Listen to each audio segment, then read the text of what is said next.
FM on Wellington Access Radio. This is Eddie. You're in the studio today with Eddie, Nani, and Leah. How's everyone going? Oh, not bad. How are you? Yeah, I'm doing good. I feel like it's been a very slow, very slow day. But you know, how's about you, Nani? I just discovered like 3 or 4 new black African metal bands, and I'm very happy. So it's all good. Perfect. That's nice. Sorry, you said? Yeah, we're talking about bands. I went and checked out Unpack Posse last night. Oh, how was that? It was a nice throwback It was a nice throwback. Actually, I was hanging out with DJ Curb at the beginning, and you know, like he was one of the DJs back in the day with B-boys and stuff, and it was just that whole B-boys 90s feel. I only stayed for the first set because I had to sort of like, I can't do a 3 a.m. go home right before a show. And after, you know, a couple of drinks, I was kind of like, I gotta go because I'm Nana and I have to go home.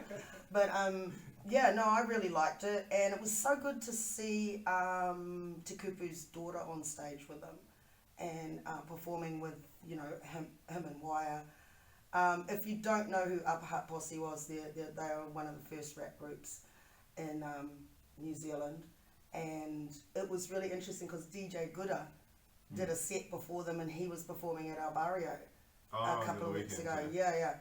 And he actually did a performance, like he's a rapper as well, and he actually did a set, and I was really impressed. Like, he's actually really good. Oh, right. So yeah, and I was like, so you were doing the Afrobeat stuff, and he goes, yeah, I just like it, you know, like I just play what I like. So and yeah, but it was a nice night, but I had an early home time.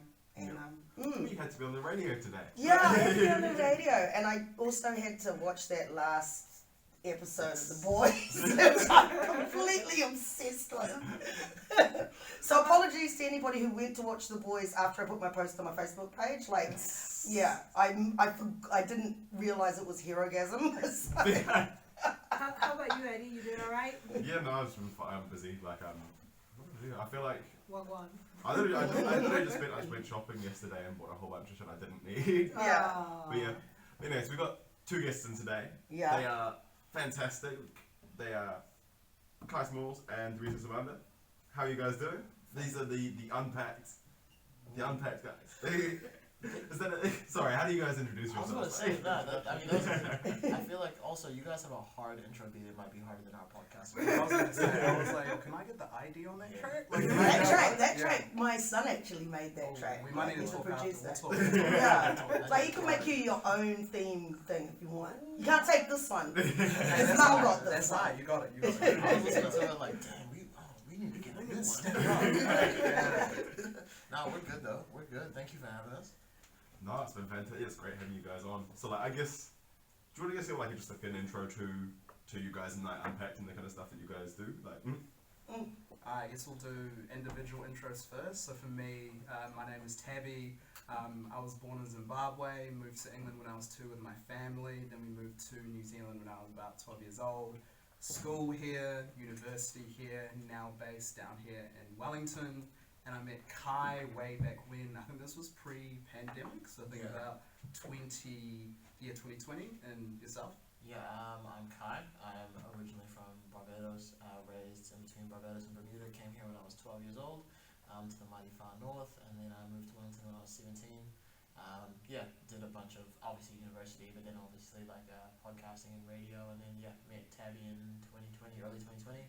And then rest is history. Here we are on behalf of Unpack, and a bunch of other creative projects that we've done together. So, thanks for having us. no, it's been real. So like, give us a bit more rundown on Unpacked. Like, So we met, I think, late 2019, start of 2020. I was, at that point in time, I was doing another podcast with a friend of mine. We decided to go our separate ways with that. Hey, it was amicable. There's no juicy stories. Friends. It was all within It was, yeah. I was like, oh, okay, didn't know that one. Yeah, It's that was mutual, good. you Yeah, know, we it's still mutual. talk. Yeah. The kids are fine. I got custody, so we're alright. And then I actually pitched Kai an idea for, I think at that point, I didn't really know what it was, but it was just like a black-owned, black something media company. Didn't really know what it was going to be about. Didn't really know what we were going to produce. Then from there, Kai was doing some work on another project called the Say So Project, and we started working together on that for a while, and then I'll let you take it over because you actually came up with the idea for what Unpack is. So I was on Salient Radio, I mean, like, as I started, so that's before I even started writing. It was like 2016 maybe. And I really loved the idea of like talkback radio. And so yeah, like fooling around on student radio, there's obviously like no rules, no guidelines. Like what you guys are doing right now is clean. This is a professional, like, you got The whole processes. production, Oh, the camera wow. over there. I was like, Exactly. Are you serious? oh no, I'm serious. Because we just shoot from the hip. This is the Wild West. Yeah. Well, you're making your shots. Whatever you're doing, you're making You're your doing shots. it well. But yeah, I think like Unpack was just a concept that we like played around with on student radio, but we didn't take it seriously. And then yeah, Tabby and I just like came together and like really solidified it. Obviously like made it good. And what 3 seasons worth now, and a 4th one coming up. So yeah, and for those who do not know, it's unpacking New Zealand history through the comments on Facebook. Oh wow. Yeah, all those disgusting, horrible, but also, to give them credit, some insightful comments on Facebook. Absolutely. We unpack them and try and understand what people feel about an issue. What are some issues that we haven't talked about enough in history? And part of it, a big part of it, is also just an educational aspect, because I mean, there's so much information out there, so it's hard to actually get the things that we think that people should know, especially if you're living in this country. So that was the premise of the podcast then, and is very much still the premise of the podcast today. 2 years later, I got that LinkedIn notification the other day, like, you've been a part of Unpack. I was like, I saw 2 you. years? I was like, should I say congratulations? Like, what should I say? Like, you're gonna say, like, get in the studio, bro. We got episodes to do. So you literally started. You literally started your Unpack the same time that we started the Blackhouse. It was like June 2020. I think that may be the approximate date when we Right, first because we released, started June 13th, 2020, so it was around the same Yo. Oh my time. god, yeah. Yeah. The energy was just right. I suppose, Exactly. you know? Yeah. Absolutely. And this is just after coming out of lockdown. Yeah. So you'd done all the planning like we had before, and then like COVID lockdown and Yeah, boom. I remember actually during lockdown I was living at my mum's place in Kilburnie, and I actually remember we recorded our first ever episode in my mum's flat in Kilburnie. We didn't actually air that episode because we thought that at that point in time that we could do an episode on COVID. Right. And then we quickly realised that doing an episode in June 2020 on COVID was not a good idea. So Right. that episode, I think I still have it on my laptop somewhere, but that was It's never coming out. It's never coming out. No, I don't even want to listen to it. It seems like our takes. That's like you need like a tier. You need like a Patreon tier. Yeah, That's you- like forbidden. ultra platinum. You need to pay for my flat, like my accommodation, if you would like to hear that episode. Yeah. Oh man. No, Did you get like that Cassandra complex thing where you predicted a whole bunch of stuff and now they're going to be coming for you? I'd honestly be slightly interested to see what our takes were back then. I mean, you're the only one, bro. Hey, it's stand between us, don't worry, it's stand between I us. don't remember what we even talked about, but I Yeah. just remember. I mean, so many of the Unpack like episodes that we do right now, we can look back and actually see how things turned out. So Yeah. we're looking at things that happened like 6-7 years ago, where we now have the answers. Yeah. I mean, you just kind of rate how people would like predicted stuff. But with COVID in the time, like June 2020, oh my lord. To our credit though, you had a friend who was in Spain at that time, so you actually called your friend in Spain, and we recorded that conversation. So that at least would be interesting to hear, because I think at that point, Spain was having some of the toughest lockdowns in the world. You weren't allowed outside, that type of thing. So it would be interesting to And hear was that. it Spain that they had that viral video of people singing from Yes. balcony to balcony? Yes. I think Yeah, I as remember the that. doctors The and instruments nurses and were, stuff. yeah, I think something like that, yeah. Yeah, I do remember that. Yeah, but that's also fun tidbit. The first and only interview on Unpack podcast. If you think about it. Yeah. We don't do interviews like you guys. I mean, this is way harder. Mhm. I could not learn other people and then ask them questions. Yeah. I just sit across from Tabby all the time and we just talk back and forth. It's way easier. But yeah, No, it's not hard. I'm just nosy. Like, I've been like this my whole life. Honestly, not being nosy is harder for me. I've been working to turn that down, not up. Yeah. So you're Unpacked. You said you're focusing now on Facebook. Were you focusing on other media things before that, or is Facebook now the focus? Facebook's always. Oh, I don't want to give too much away from season 4. Yeah. Facebook's like, as people know, that's where all the comments are. There's so much content on Facebook. Yeah. But we still go out of the social media platforms and like look for inspiration and like look for narratives and like look for a bunch of other stuff. So Yeah, I don't want to give so much away. I think definitely in season 3, I think we did get a couple comments from YouTube and a couple other places, but I think, I'm not sure if it was just the year 2020, but there just seemed to be a lot of discourse just around stuff, comments, and people commenting on Facebook. Yeah, less so stuff, now. yeah. I mean, News Hub in particular actually limiting the comments limiting people's ability to comment on different posts. Oh, really? So yeah, they have. Yeah, they heard Okay. about our podcast and like, you know what, we can't have them succeeding. So they're trying to limit our. No, that is not true. That is, I don't know. I mean, maybe if they did, that would make me feel great. But there's still, but of course, there's still a lot of, as I said, great, horrible, wonderful, insightful comments out there. Is there any other media podcast or group that does anything similar to what you're doing, where you're actually analysing the comments, which may make stuff want to go, no, we can't have them looking at us that closely? Yeah. Not to my knowledge, but I mean, I wouldn't be surprised if it is done, whether it's done overseas or even in other parts of the country. You know, we love our idea, we think it's unique, but to sit here and say that out of the 8 billion people on the planet, we are the only ones that are doing this, I don't think would be fair or accurate. Not to mention that, like, especially since the advent of the internet, we have like these cultural movements that are starting to develop like coherence, even independently. Yeah. So we had our idea, you had your idea, but like you also had a whole bunch of black people sitting alone with their trauma, like for however long seconds beforehand. Oh yeah, the whole thing with mental health and that's come up since COVID is pretty insane. Yeah. Yeah, and do you find a lot of the commentaries that you look at actually talk about that stuff, or is it? I sort of think about stuff comments, and I just think they're a bunch of Gen Xers being assholes. You know what I mean? Like, I remember. like, why is everybody so freaking sensitive? You know, like, get over yourselves. My sister tagged me in an Africa Day. When One News must have did like a video for Africa Day or something, and she was like, look at the comments, and I just looked at the section and was like, this is a tame comment section about black people in New Zealand.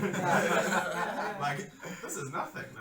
Like, I'm sort of like, forget the baby boomers, it's the Gen Xers that are bitter and twisted. You know, like nobody cared about youth when we were young, so it all comes out in the comments. Do you find that you have to deal with a lot of that sort of stuff and breaking it down, or? I mean, over the last year or two, we know that we don't know what to expect with comments. Like you can go into an article. I mean, like if you go into if someone links you a thing that says Africa Day, I know what I'm gonna see. I know exactly what I'm gonna see. But like with other stuff, we find some like real. I think you were saying it just before. Like there's some really good stuff like hidden away. Yeah. And like don't let the negative comments like crowd over all of this article. Like there's some really good golden nuggets in there. 100%. Yeah, they're fantastic. Yeah, there are people really wanting to educate, and they're truly doing the Lord's mahi, thinking that they can educate people on social media and stuff. But In the comments. a lot of people just aren't receptive to being told, hey, maybe your opinion isn't true. Maybe it's not correct. Because people aren't coming to the Facebook comments to be open-minded. They're coming to get something off from their day, or just like speak their truth, which I think to a certain degree you want to create a space where people can speak their truth. Now whether the Facebook comment section is the best way to do that, hey, that's another question. Not for me personally, but for other people, Sometimes I think the spaces where those comments and thoughts of yours feel the least important are the ones where you end up being the most honest. It's like, I'm going to scream into a barrel and nobody's going to hear it, so I'm going to scream as loud as exactly I need to. 100%. And especially if people don't feel as though they have that space in their day-to-day life.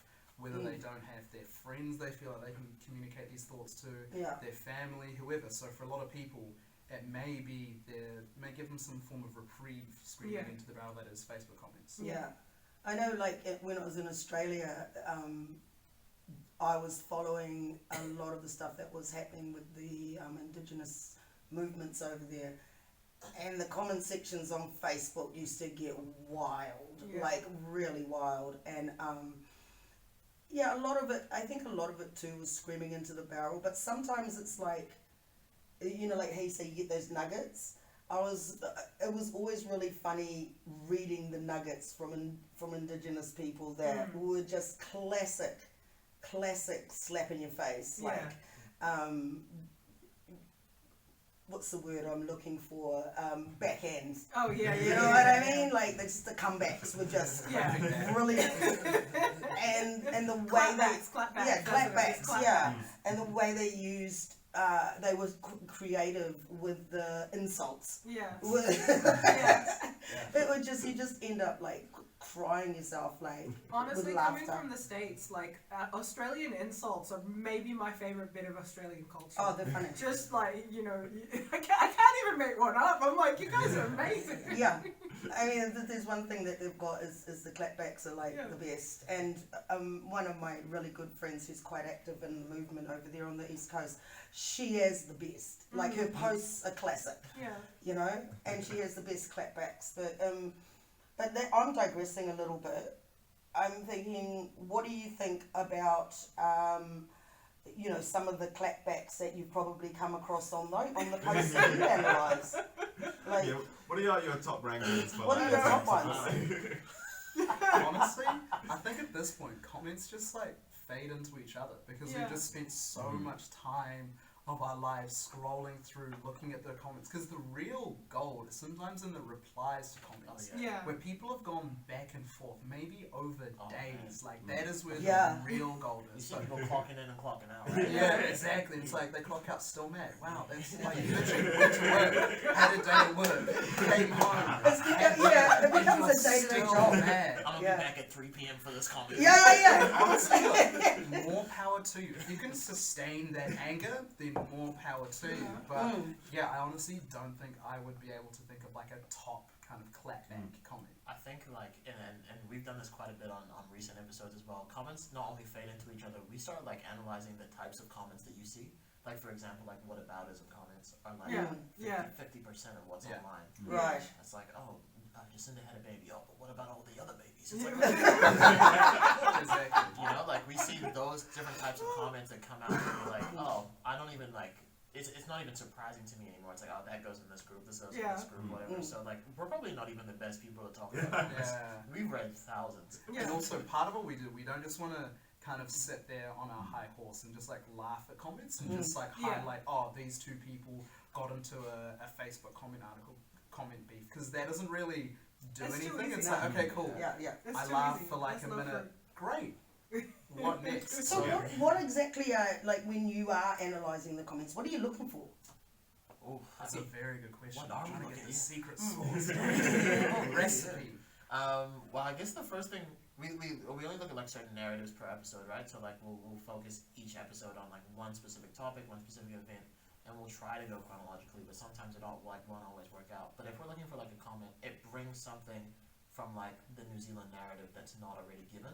Like I think people lie to themselves when they look at the comment section and be like, oh, the comment section's disgusting, but it's the fairest representation of your society. Like that's where everybody goes to like yell. And so like when we look at That's the a comments, horrible thought. I know, right? That's horrible, but it's true. That's the real New That is Zealand gut in the wrenching. comment section. Absolutely. So like when we go in there, we're like, oh, like it's almost like you hear people saying it, but you're like, well, this is what someone's like thinking. Yeah. And so when we're looking for comments, not only are you Like if we could see comment bubbles above their head. pretty much, Saying it out loud. pretty much, and you see some people that are just like not serious, you know. Like you see some people like, I remember when we first started, somebody said like, oh my gosh, you guys should look at the Black Lives Matter one, and I was like, it's just gonna be hate. Why would I even? It's just not. I'm not looking for anything there. Like I can't unpack anything there. We can't like give a narrative on that. But yeah, like that's. So what's this narrative like? You don't like black people. Exactly. Insight. And then a part of what we'll do as well is look for insightful comments that add something to the conversation.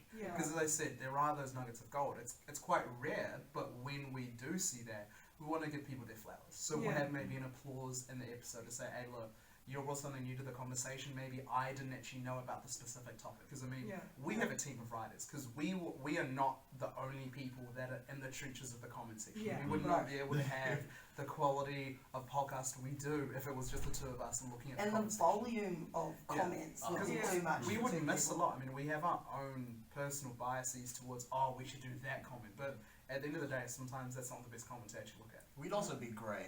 Yeah. It would be tough. It wouldn't be good for us. Yeah, no.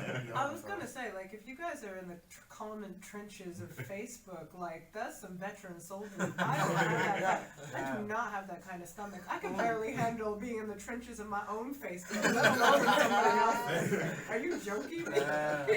And people on my Facebook are mostly nice, so I'm just like, if I can't even handle, I'm like, oh, that's too many compliments today. Absolutely. How are you out there, like, literally, like, looking for this, like down in the gutter, like the emotional gutter of Facebook, and surviving? Like, what kind of mental, like, do you guys like do yoga afterwards? Some spiritual place got an exorcist on staff? I think, like, what I guess motivates me is the fact that these are conversations that need to be happening. Yeah. Like, we try with the topics that we cover to cover conversations that A, maybe aren't happening, and B, need to happen. And at this current point in time, they're happening in the Facebook comment section. And part of our goal is to lift them out of there, because that's not necessarily the best place to have an informed conversation for whatever reason. So by bringing it out to a higher level, people can then state their opinion, state how they feel in a controlled setting. So that's kind of, I guess, what our motivation is, and I feel as though it needs to be done. But but I think we'll have separate motivations when it comes to this, because I think, like, we're obviously a podcast coming together. We bring our individual voices, opinions, perspectives to every comment. Like, we disagree, like, maybe a lot more off mic than we maybe do on mic. But yeah, of course. I remember the biggest fire I've ever been in on Facebook really was somebody making a KKK equals Black Lives Matter, like, you know, and they're both bad statement. And I it was the first time where I was like, no, I can't sit on the fence on this one. You used to be a friend of mine in high school. If you're posting this kind of, you know, then I have got to re-educate you. And, you know, and you're in there, and like, you like, and I'm a huge metal fan, and so are all of my high school friends. So like, I'm like, you guys have been like being sucked down left tube, way, like, was it the alt-right tube, way closer than I'm comfortable with. And so you're in those trenches, exactly as you say, having these arguments that you're not really equipped for. But then, like, I have another black woman tap in after I'm like losing patience, and she's like, and this is why, and like, you're like, oh my god, I'm not alone. Like, and you know, and you actually see these sides come up, and I'm like, look, this is why Rage Against the Machines is necessary. And they're like, that's right, I love Rage Against the Machines. I'm like, I know you love Rage Against the Machines. This is why they happen. I remember, like, when I was, again, like, I spent a lot of time in those sorts of watching what's happening, because I was invested in what was happening actually on the ground. But I got into some comment wars, absolutely, for days. For days, it happens, And I mean, I remember one of the best ones was when I went to bed one night, and I was in a comment war with one person. When I woke up, there was 10 people on my side. I didn't even know where they came from. And I was like, yes! That's exactly that. And the funny thing is, like, for me, it wasn't even like somebody on my side. It was just somebody who got it. Like, the point I had to make is, look, if you come and sit on a BLM march, like, people are gonna hand you flowers and say thank you. If I go and join the KKK, I can I? I'm the last 3 seconds. I'm gonna be a chicken dinner. Like, it's not the same. It's not the same. Unseasoned chicken. Yeah, unseasoned chicken. Dave Chappelle's character. Who was that? with a side of coleslaw with raisins in it. You know, it's not gonna happen. Okay, on that, let's jump to some music. Just to end on that note there, but briefly, and we'll come back. And we are back on the Blackhouse 106.1 FM, Wellington Access Radio. We are in with Kai and Tabi. I got actually questions. I know you kind of touched, 2 questions actually. I know you kind of touched on both of them. It's like, so you kind of talked about the whataboutisms as a commenting. What kind of other comment behaviours do you kind of come across? And as a second point of that, like, what's the kind of differences in terms of comment sections across social media, and what kind of makes Facebook comment sections so unique or so notorious? Like, audience, I want you to realize we just came back from a 5-minute break, and he just asked that straight out. he gave us no. I'm really sitting there like, there was no warning for that one. Do you want to buy him breakfast first? Please do. Okay, so the different types of comments. Okay, there's a lot of confirmation bias, massive part of it. There's a lot of people just spitting anecdotal evidence and thinking that their experience applies to the entire country. And I think I'll say that people's individual experiences 1000% matter, absolutely. But if you're having a conversation on a macro issue which maybe impacts the 5 million people in this country, you need to understand that maybe importance will be placed on other forms of evidence as well, but not And to the discount nuances. people's lived experiences and the nuances. And like it's important, me coming from a finance stats eco background, the numbers are important as well, but there are so many biases in how numbers are gathered, they're calculated, the way they're interpreted. So also understanding that you need to place a little bit of less importance on that. But those are probably confirmation bias will be the massive other type of comment that we see. And then to your second question about what makes Facebook so unique, I feel as though the Twitter comment section or just retweets, a lot of that I think is quite venomous, and a lot of it will be I'm not going to say like trying to cancel people, but trying to attack people, trying to maybe plot their downfall. There is some people there who are just looking for accountability, and of course we love that, and people need to be accountable, but I would probably, that's how I'd characterize Twitter per se, compared to say Facebook. I think, like on that point, you're absolutely right, Twitter is venomous. I think it also comes from like, and I don't use Twitter very often, I probably tweet once a year. It's got a character limit, right? And so like, I feel like people treat it like it's like, I gotta get this out. And like, they don't really like there's no critical replies on Twitter. Facebook is very accessible. There's a wide range of ages. Whereas Twitter, the average age, like especially like in New Zealand, is what, like 30 something. Like there's not a lot of older people on Twitter, so you get like quite a bit younger and more an angrier sort of narrative and perspective. Whereas Facebook, you get all ages, and it's really a better representation of like a New Zealand society, I guess, from our opinion. But at the same time, like Twitter, you get some really good discourses on Twitter. Oh, 100%. There are channels, spaces on Twitter that I'm sitting there learning like, I had no idea about that. Learning about different communities I didn't even know existed because of Twitter. So And they will never step foot on Facebook. and that's totally fine. Because I know that's the thing I find. Like one of my friends keeps telling me, he's like, "Yo, you have to get Twitter." I'm just like, I just don't like. I know that's something I always struggle with is Twitter as a system for discourse. Obviously and that character limit for me, I know it's like it's a really hard one to kind of navigate in terms of how you expand on discourse. You got to do everything in a haiku, basically. If it ain't poetic, don't say it. But on Twitter's like, I think we are very differing. Like I'm on Twitter, I used to tweet a lot more, just like a whole bunch of like random New Zealand takes. Like one tweet I'll complain about the lack of public transport, I'll complain about a politician said this, then I'll talk about some niche rap song that I heard 3 years ago. But I think just the way that those two social media platforms are created, Twitter is accessible for you to reach vast communities that you had no idea existed, versus Facebook, it's mostly my friends, their friends, and that's it. Versus Twitter, you'll just see a random tweet from someone maybe in Baltimore or maybe in a random part of Zimbabwe, and it's like, wow, I didn't even know that existed. So I was thinking, like, Eddie's often said to, I think it's you, have often said to me that Facebook is like the preserve of the older people, and Instagram's the younger people. Well, actually, Instagram's more millennial, and the youngest ones are the TikToks. Right. Yeah. Yeah. So, I was wondering, do you see a difference between like Instagram? Do you look at Instagram comments, and is there a parallel or a difference or anything like that between the two platforms? We look at everywhere. Like we may not put it in the episode, but we definitely like tap in every single social media platform. Like I'll get a TikTok from this dude at like 2 a.m. and I'm like reading the comments like, dang, okay, people really feel this. That's crazy.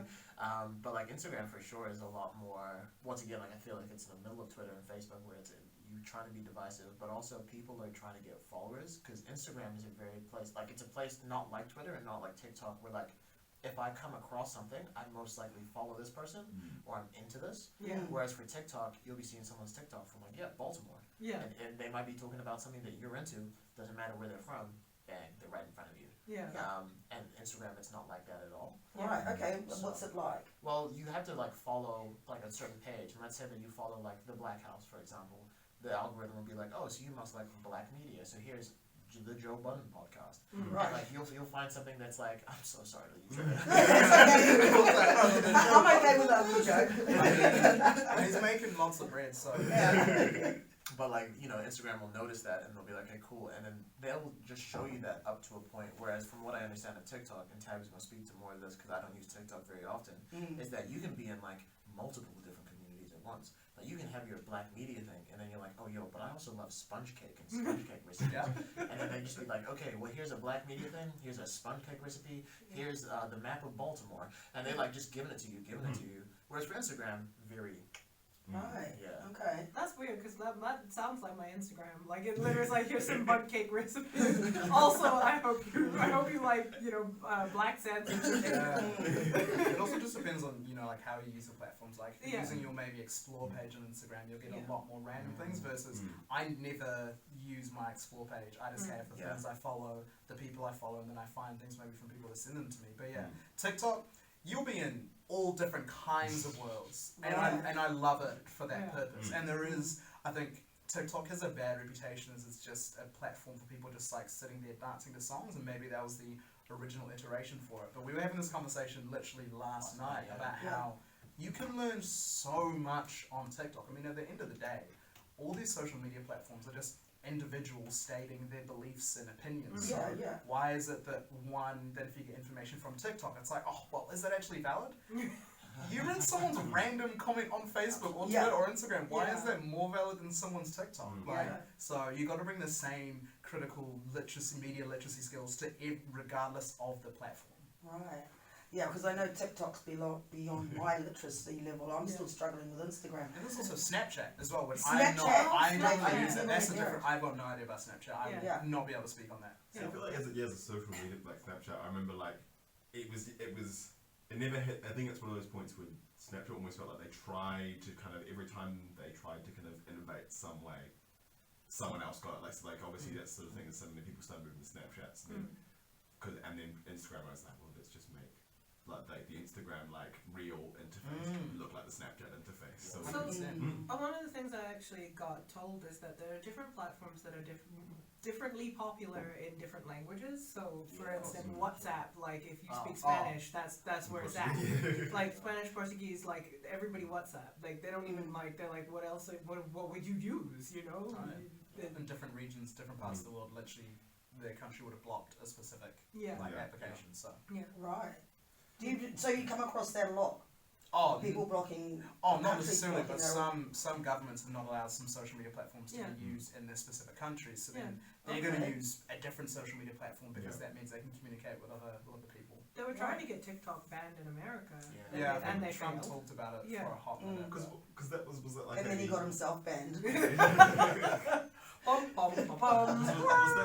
that like a China? Because it was originally like a Chinese based company, so obviously it became the sort of thing to like, are they stealing our data type thing? Yeah, that was a very big narrative. That was, I think that was very popular like a year ago. People don't necessarily talk about it now, but I did not know the inner workings of TikTok. I just like using the app. I think the funny thing is that, like, are they stealing our data? It used to be a scare, but, like, now we're just like, yes. The answer is yes. Yeah, we know. we're just signed up to hand it over. And it's not even like they're stealing our data when you input it. Like, these days, your phone is listening to you. I was talking about that blue-eyed black guy, like the really handsome one who used to be, like, a felon. So there was this, the felon. Yeah, the one. Yeah. Oh, gorgeous guy. Insane. And, like, literally my Instagram was like, do you mean this guy? And Sexy I'm like, felon I or did something. not Google that. Felon. I did not Google that. Yeah. You totally were listening into my conversation, and also thank you. Yes, he's very handsome. And it's also like the amount of data that we're actually just, terms and conditions, we don't read them. We sign them. You can't. We're just signing away a lot of our data, like privacy. So they may be listening, yes, but honestly, they don't need to. They don't know need to. Everything they need to know about us because we sign it away. I And know. that's- It's like all these people are like, I'm off grid and I'm the chip in my passport, etc. But they're like literally blogging exactly where they are on Facebook and then bumping that. They'll be like, why is nobody caring? That was something that like amazed me when what I saw was happening on Instagram and on Facebook at some time. I think it was a couple of years ago when people were getting into doing criminal activity and then posting it on the internet. Yeah. And you're like, what is wrong with these people? Why are they doing this? But there's a lot, so it's like, It's like eating disorders, right? Like people who have eating disorders, like a lot of addiction behavior, if you've ever had an eating disorder, you get it. If you've ever been locked in a room with a plate full of hot cookies, you get it. Because you know better. But that doesn't mean anything when you're faced with the hot cookies. Nothing. Right. Nothing. It's like they call it like rappers talking about like selling. Oh, yeah. People like, it's like, so how do you I think sell it was. coke I and think rap it was about some rapper and his guns or something. Yeah, exactly. I wasn't following it, but it was popping up because I live with a 26-year-old, and he's always looking at all of this stuff. So, and I'm like, why is he on the? You know, I walk out and it's on the YouTube or whatever. I'm like, why is he on camera? Like, don't they know that if you're going to do something, you don't put it on social media? I'm not gonna lie, I said it before this started. I do not want to become famous for who I actually am. I really don't. Like, I don't want my face associated with my voice. I want people to look at me and say, oh, she looks nice, and think nothing else. So in terms of like the kind of the Facebook sort of discourse, like what are you? Sorry, my brain just like died because We're due for a holiday. I was thinking like in terms of that, like so what kind of topics have you kind of covered on Unpack kind of previously? And I guess like obviously I know you said trying to not to keep season 4, like trying to keep it as Don't give secret. us But like, all the spoilers. what are some like? Can you give us like any hints, like an anagram, like a riddle? Oh, And Unpack season 4. Let me check my notes. What am I writing? Nah, in terms of topics that we've looked at, a bit of everything. Like we delve into the serious topics that we've looked at. Rangatamariki, we've looked at Te Wiki o Te Reo Māori. We've also looked at things like Marmageddon, like when New Zealand almost all did run in a Marmite, and people were calling for John Key's resignation because he said that he would eat Vegemite if they ran out of Marmite. We've looked at things like Crate Day, Stag Do's, so a really wide spectrum of New Zealand history and things that really impact New Zealand culture. I actually like the one. I think I listened to the one about Crate Day because I didn't know that people were calling it Crate Day because that was just. In my generation, it was just beer day. Like, it was just, that's how we drank, right? You go out and you get a crate and you drink a long neck, maybe the whole crate of long necks. That was literally how we rolled. And then I heard about this crate day and I'm like, what's crate day? Yeah. So what did you find out about that? Like, what did you discover? Because I'm going to get you to talk about it. Because my memory's a little bit back. Kai Small Special. Crate Day. Okay, well, it starts. I hate starting off episodes being like, oh, you want to know something about yesterday? Well, here's 1930 history. It's kind of like Prohibition in New Zealand. So they had 2 different referendums about, the 6 o'clock swill. Yeah. And that was, for those who do not know, people were forced to leave the bars at 6 o'clock. Yeah, my granddad used to come home with his jackets. Yeah. Right? So At this 6, is also the time of takeaway beer. So you would finish work at 5, and then you would hurriedly go to the pub and drink as much alcohol as you could. And fill your flagon. Fill your flagon. Flagon, we don't have flagons that much anymore. But what that essentially started was not New Zealand's drinking culture, but like the binge drinking aspect of it. And okay. And so also the long mix that you're talking about, which is what consists of a crate. So there's 12 long mix in a crate. Was like the only way that people would get beer because in New Zealand at the time there was wine and there was cask wine. There was no you didn't get like a choice. Or there was long neck beer. And so you found a lot of the working class in New Zealand had long neck beers, and they would just drink them after a day. And then Crate Day is always the first Saturday of summer. When did this start? Like, I didn't know about this Crate Day thing. See, this is the funny thing, Which is weird, because I grew up here. So I didn't... Really? Yeah. I mean, I'm literally born here. That's why I'm enjoying this. But I didn't know about this Crate Day. And then until I came back from Oz, so. Wow. So it's and I think it's the cheapest thing ever. But what happens is people look at history, and obviously you know the long neck bottles and the crates, and it's all about summer and the barbecue and stuff like that.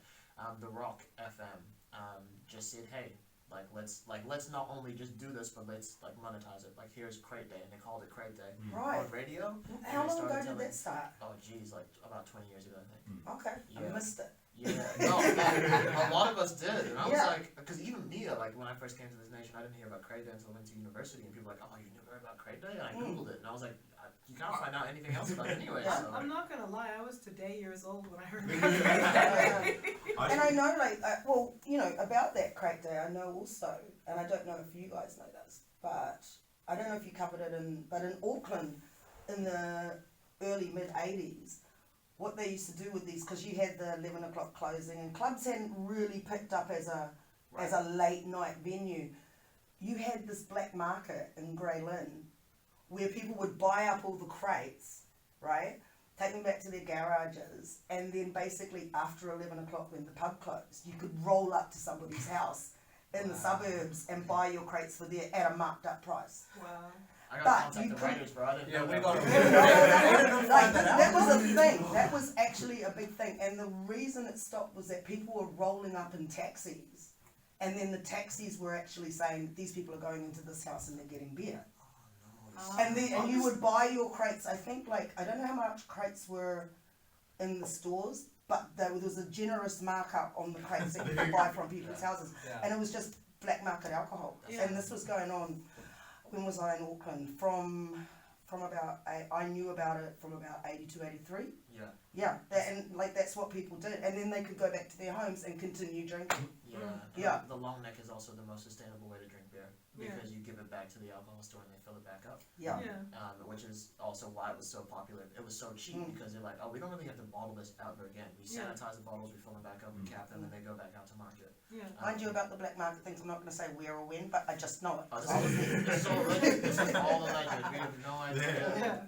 But yeah. I'm just surprised the taxi drivers just didn't increase their fee for that. Like you just like a delivery, like. Well, I mean, probably they did. I mean, taxi drivers back in those days were a bit shady too. You know, like you got all sorts. Like I'm talking the early '80s. It was a wild west out here. Yeah. But I mean, these days it's like Uber drinks. oh, everybody's managed. Like Yeah. it's like people are more managed now because we're living in this internet era. We're Yeah. living in an era where there's cameras everywhere. Yeah. They didn't have that then, so Yeah. all sorts of shit used to go down. Yeah. Yeah, but I know about. So tell us more about the crate day. Oh man, look, you can listen to the episode, everybody. I'm so sorry. Yeah, is Great Day out? No. I think Crate Day is a Patreon special, so if you want to Right, okay. support Oh yeah. then we do have a Patreon where some of our content does go that is exclusive that only they have access to. So I think Crate Day is an episode that's on there. We've got a number of other coffee break episodes as well, and just some of our other content there as well. And you said this was Kai's special. So do you take specials and sort of like? Yeah. Yeah, So, so we what- have what's one of yours? our types of. So we have our full episodes. Mm. That's strictly just like reading the comments. That we've got 3 seasons out on Spotify, wherever you listen to your podcast. And we have another type of content called Good Mornings, which is us more casual, kind of chatting about general New Zealand kind of topics. Yeah. Then we have the coffee break, which Kai or I take, or other writers as well. Actually take separately. We just have like a Kai will just text me like, I want to talk about Crate Day. Cool. Yeah. Go ahead. Go do your thing. So we've released, I think, about 13. We've done 13 in total. Half of them are available on Patreon. So you've done Crate Day. You've done. Hey, fill in the gap, bro. Kiwi Burger, the history of Kiwi Burger. You've done. I've done Black Ferns. I've talked about Tall Poppy Syndrome. Oh, I've talked about women's rugby in New Zealand. I've Right. talked about stag do's. Have you done like dating in New Zealand? that we- yeah. That was exactly Yeah, my yeah. question because I was like, because y'all need to touch this. We Open that nest. I don't think we've never done a specific episode on dating and relationships. It hasn't Nah, it's hasn't never tickled really, our fancy at this Yeah, point. no, it's not. I don't think it's ever been on the whiteboard either. But Yeah. hey, thank you for that. You know, Yeah, the ideas. Yeah. Like literally, when we did an episode on dating, Leah couldn't even get out of the Oh, yeah. building before people were like, "We need to talk." Yeah, and it, like the caramel and Yeah. chocolate. Chocolate, Yeah, the girl after we talked about it, the girls were talking about it outside Yeah, the club, yeah. Oh, and yeah. we got to do this episode. The same. Like Yeah. basically, like We still have to do it, like a real intense one. No, there's so many questions. Maybe might be a coffee break. But yeah, so Yeah. those coffee break episodes are about 15 minutes, so a bit shorter than our full-length episodes that are like 30, kind of 40, 45 minutes. Well, don't expect it to be much improved from the piano because literally people just threw you over the shoulder and then that was your missus, you know? It was kind of like that. Hey, you know what? If he paid a bill, I would leave his house. That's New Zealand history, folks. Yeah. Great day. It's like, Great day That is amazing. and dating, whatever that is in New Zealand.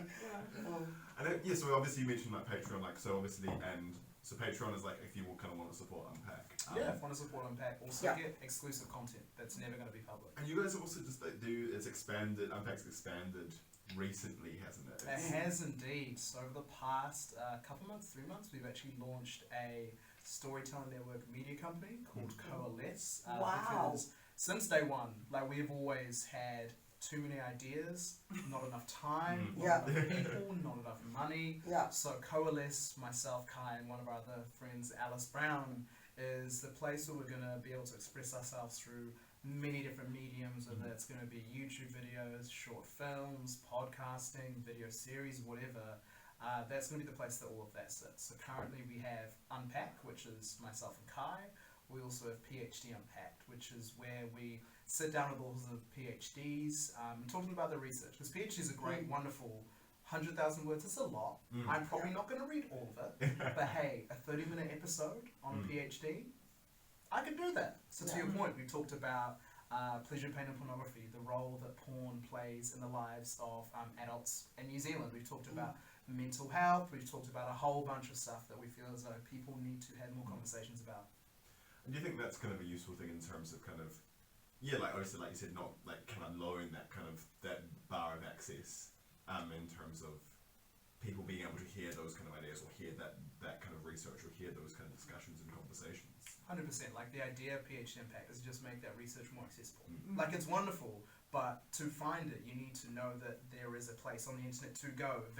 Every university will have a hub where you can find that research. I mean, I'm fortunate enough that my mum works at Vic, so I know about that. Yeah. Yeah. Not many people will know about that. Not many people are going to have the time to read an entire PhD. So we try to make it more consumable and easy for people to engage in. Yeah. That's Oh, awesome. that's amazing. So, and also you've just recently joined Access Radio too, right? Yes, we have Yeah. actually been recording here, a few months now. Yeah. Yeah, a few months Can't now. have a bag. Yeah, we're Yeah. here. Don't So, come and like- expect us. Yeah, don't come and see us. What is that? We'll be knocking on your studio window. Yeah. Hey guys. When we're here, we're here to record. If you see us outside, you can come and talk to us. When we're here, we're here to work. Yeah. It's so good, and being able to welcome you to the Access family as well, because we've been here since the 13th of June 2020. Yeah. So it's really nice to see other podcasts like yourselves coming up here and coming onto our show and having a chat about what you do. 100%. Yeah. No. We're into about 3:20 That's seconds. what I thought. That's what I So no, thought. thanks to you guys for so much for coming on. This has been real good. Like everyone go listen to Unpack. Yeah, you're on my list. I'm working through them slowly. Hey, slowly. thank you. This has been the Blackhouse 106.1 FM with Leah, Eddie, Nani, Kai, and Tabi. Thank you guys for coming on. We'll see everyone next week. Peace. Peace.